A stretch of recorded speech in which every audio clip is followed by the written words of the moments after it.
I am a big fan of this guy for a number of reasons. Stugotz, I would say that the first 8 minutes of the newsroom that he delivers, I don't know how long he practiced it, but it was mesmerizing and as good a piece of television as I've ever seen. Him doing meticulous Aaron Sorkin's work, and I've been told that Aaron Sorkin does not allow a lot of edits to what he's doing, and just crushed it. As good an opening to a season of television that I've ever seen, and he's got a whole lot of other stuff on his resume. But what he wants to talk about, because I'm sure he talks about that stuff all the time. He's beaming right now. Yeah. Is that he is a Detroit Lions fan. And my God, he has been a loser for such a long time. And now he is a winner. Look at him. Radiant. Look at him. Jeff, tell me what's going on in your soul right now, how you're dying during games. That at the end of that Rams game, I am certain you yourself right in the living room. Yeah, down the leg. No, it was in my soul, pure unadulterated joy.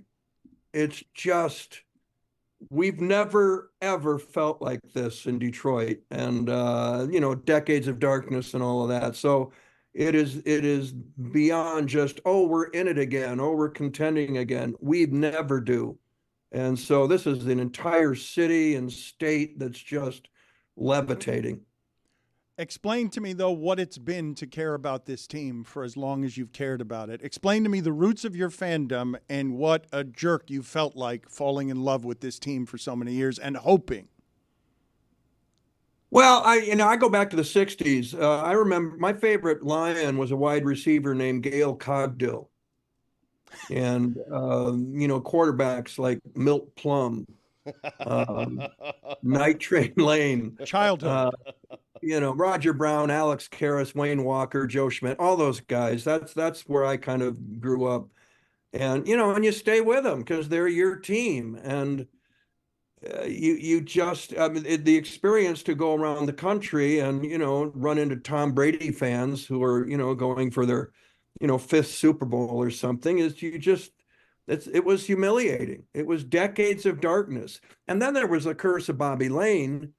We had to deal with, is that a real thing? I mean, what's going on here? And then all of that has gone away. Can you explain to me the curse of Bobby Layne? Well, it apparently in 1957, the Lions won their last the NFL championship.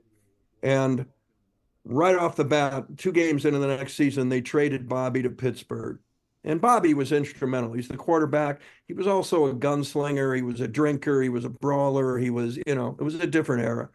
And the Lions were tired of it, and they traded him to Pittsburgh. And on his way out of the locker room back there in 58, he said, this franchise will never win for 50 years. And some people say he never said it. Other people say that he did, but it sure looked like it. And 50 years was an underestimation of how long it would take for us to feel like this again. But, I have a feeling the curse is broken.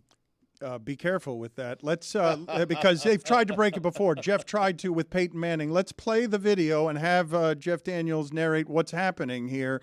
Let's play the video of Jeff and Peyton Manning trying, allegedly, to break the curse of Bobby Layne. Am I on drugs? Trust me, Jeff. Google curse-breaking spell, and you'll come up with this. Fill a tub with 100 cups of water and a cup of salt. Doesn't smell like water. Because it's whiskey. Bobby Layne would have preferred that. If this stuff really works, why didn't you use it to put a hex on the Patriots? Belichick's dark magic was just too strong. Why the is there a bathtub in the end zone of Ford Field? Did you break it there? I don't feel like you broke it there. I don't feel like you should be Well, confident. when it's broken. Do we have to win the Super Bowl? Maybe. All right. In that case, it's a work in progress. But it's definitely trending in the right direction, because once that aired a year ago, October, a year and a half ago, apparently we've gone 22-8. And usually it was the other way around. So it's a work in progress. That's for sure. When is the last time or any time the Lions have felt close to this for you? Has to be Wayne Fonts. Not even then. Really? No, not like this. Not like, the Tigers in '84 or the Red Wings, them they won the cup after 42, 44 years. That's what this is times two, because it's been so long. No, I have never felt this, not in my lifetime, not with the Lions. Can you explain to me what it means to have this as part of your regional identity in Detroit, and what it means to the city of Detroit, and what do you think is happening all around you in Detroit? Well, we've always been, we live in flyover country, and they fly over us for a reason, because they don't want to be around us, or they want to get to the coast. They want to get to where the more important, bigger, all that stuff. So there's always been kind of this inferiority complex that ends up being a chip on our shoulder. But, we haven't done anything. And in the case of the Lions, we haven't done anything. So we've done a lot so far, but what this would do for us is, just people from this part of the country to be able to walk around and go, no, I'm from Detroit. I'm from Detroit. And it's not a negative thing. It's not something to be considered inferior by the coasts. So that's always been in the air. And this is one way that at least people in this corner of the country can put an end to that, at least temporarily. That's pretty interesting, the weight that you're putting on that, right? That to be from Detroit is something negative unless you win 2 more football games. Well, just ask anybody who's, thinks of Detroit and all of that. It's always been less. Motown and all of that, and the Motor City and all of that, but it's not New York, it's not LA, and it's certainly not Dallas, so this is a statement. This team is making a statement about more than just football. Yep. Jeff, what was your initial reaction when the team signed Dan Campbell to be their head coach? Well, we had been through a few of them, but you don't know. You hope, and he comes into it, and he's full of passion, and he's played the game. You at least going in know that he's going to be a player's coach. He's going to be somebody who knows what they're growing through at every moment from training camp to the end of the season. He knows. And sometimes that's really a good thing. And with Dan, you kind of hoped it would be, and it turned out it has been, because these guys will, run through a wall for this guy. Who have you fallen in love with on the team? Dan Campbell, the players? Thanks for clarifying that.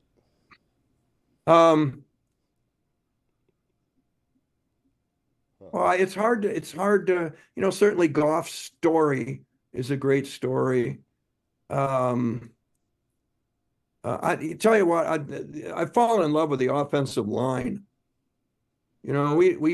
Stafford left town because he never had any time.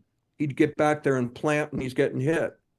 And I'm in love with that offensive line, because when they're all on the field together, it's Mount Rushmore. It's really hard to get through those guys. So, those would be the guys I'd fallen in love with. Who have you fallen in love with who's not on the team? Anyone?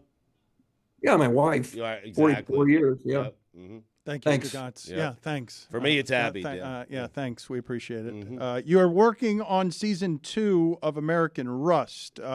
What is it that you need or want the audience to know about what you're trying to do there? Because at this point, Jeff Daniels, I'm imagining, is only taking projects that are inspirations and creatively invigorating to him. Well, I appreciate that. I'm looking for challenge. I'm looking for things where I can risk failure. Things I haven't done. And American Rust is one of those. I had never done one of those kind of true crime, kind of darker, storylines. And it's set in Pittsburgh. They're going to release seasons 1 and 2. And I really like the writing in it. Adam Rapp and Danny Futterman and some other people really, did a really great job setting it up in season 1. And then season 2, it really starts to, get even darker. So it was a lot of fun to do. I know that. Do you keep up with Jim Carrey? Because he's one of the most fascinating entertainers I've ever seen, and what he's doing with this part of his career is also interesting to me. I'm curious of your vantage point of who he is as an artist. Jim's a friend, and still is, and I communicate with him occasionally. You know, we keep in touch, and he's, you know, besides being a comedic genius, and that's who you're sitting next to when you're in Dumb and Dumber. You're sitting with someone who is those 3 jokes ahead of you, or when he starts to, there's such a precision to what Jim does as a comedian or as a comic actor, or when he's just doing comedy. He's very serious about the execution of it. And it was a pleasure to kind of bounce off him, because that was all I did in Dumb and Dumber, was react to Lloyd. Harry reacts to Lloyd. When we're going into a room, Lloyd's going to go in first, you know? And so I'm trailing him like a puppy on a leash. And that was fun, because you're bouncing off somebody who's just giving you so much. Now, you know what he is? He's an artist. You said it. And I think at the end of the day, we all hope for that we have a body of work that isn't just one thing. And Jim is certainly proving that with his artwork that he's doing. And, you know, he's really good. He's really good. And he takes it very seriously as he did his work as an actor. How often do you use the word genius talking about your contemporaries? Because I believe you're describing him accurately, and you've worked with a few. I think Sorkin is in that realm, but how many people would you assign that designation to? Aaron's another one. They have this kind of savant thing going on where they go and they do what they're going to do, and then something in them takes over and takes it further. And they wait for that to happen. I think Aaron does that as a writer. He gets in the room, shuts the door, and waits for the magic. And with Aaron, it comes. Jim's the same way. It's an overused term, and I don't use it very often. And it's more, for me, it's more of a, it takes several decades to earn a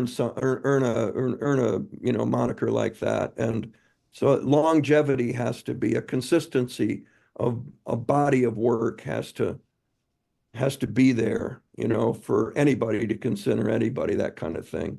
We're real quick to say how awesome somebody is or what a genius somebody is. And, you know, they're 29.